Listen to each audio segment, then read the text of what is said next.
il s'est fait virer de son travail. Surtout, ne te fais pas virer. Bienvenue sur cette vidéo. Surtout, ce que je vais te partager ici, c'est un retour d'expérience. Avec quelques histoires, je vais t'expliquer rapidement des erreurs qu'il ne faut surtout pas faire dans ton lieu de travail, parce que ton travail, c'est ce qui te donne du pain. C'est ton travail, c'est ce qui te permet de subvenir à tes besoins. Ton travail, c'est ce qui te permet de vivre confortablement. Oui, bienvenue dans cette vidéo, mais n'oublie pas surtout de t'abonner. Voilà que l'histoire va commencer.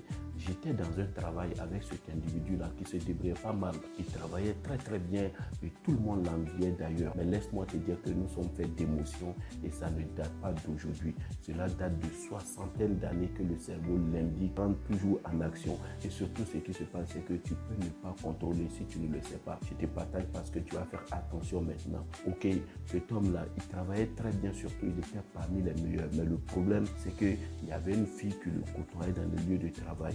Je ne sais pas si c'était de l'amour qu'on veut appeler, mais j'appelle ça souvent les émotions. Il était tellement à l'aise, même il se faisait du plaisir. À chaque pause, il se retrouvait avec la fille et tout se passait bien. Jusqu'à ce que, je ne sais, un jour, la fille peut-être a passé un mauvais moment dans son couple la nuit.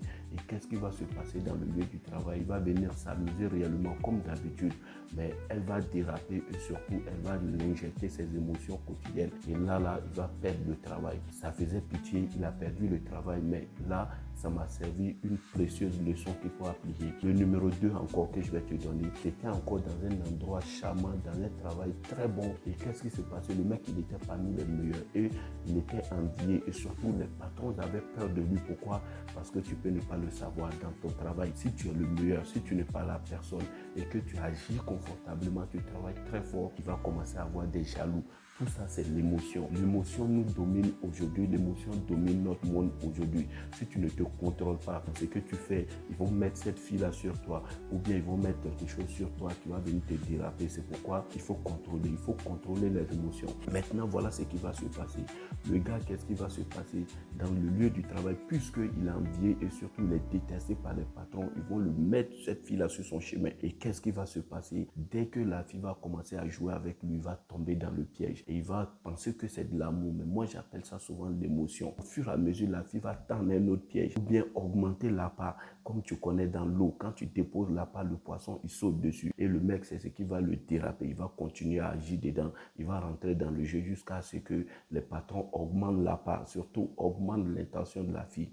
Et le jour qu'elle va poser le piège, il va tomber dans le piège. Surtout, il va vouloir passer, elle va le bloquer. Pour lui, c'est de l'amour. Il va tomber dans le jeu, il va se faire virer rapidement parce qu'elle va le signaler pour dire qu'il a posé des actions. Ne fais pas cette erreur, ton travail coûte cher pour toi. Évite les émotions. Je te prends ici l'exemple sur le travail, mais il y a beaucoup de choses autour. Quelle que soit ta situation, tu es, l'état de statut que tu occupes, fais très attention à l'émotion car ça peut te déraper et te permettre de perdre. N'oublie pas, abonne-toi. Une prochaine vidéo, nous nous verrons. Au bout de l'effort, il y a toujours la récompense.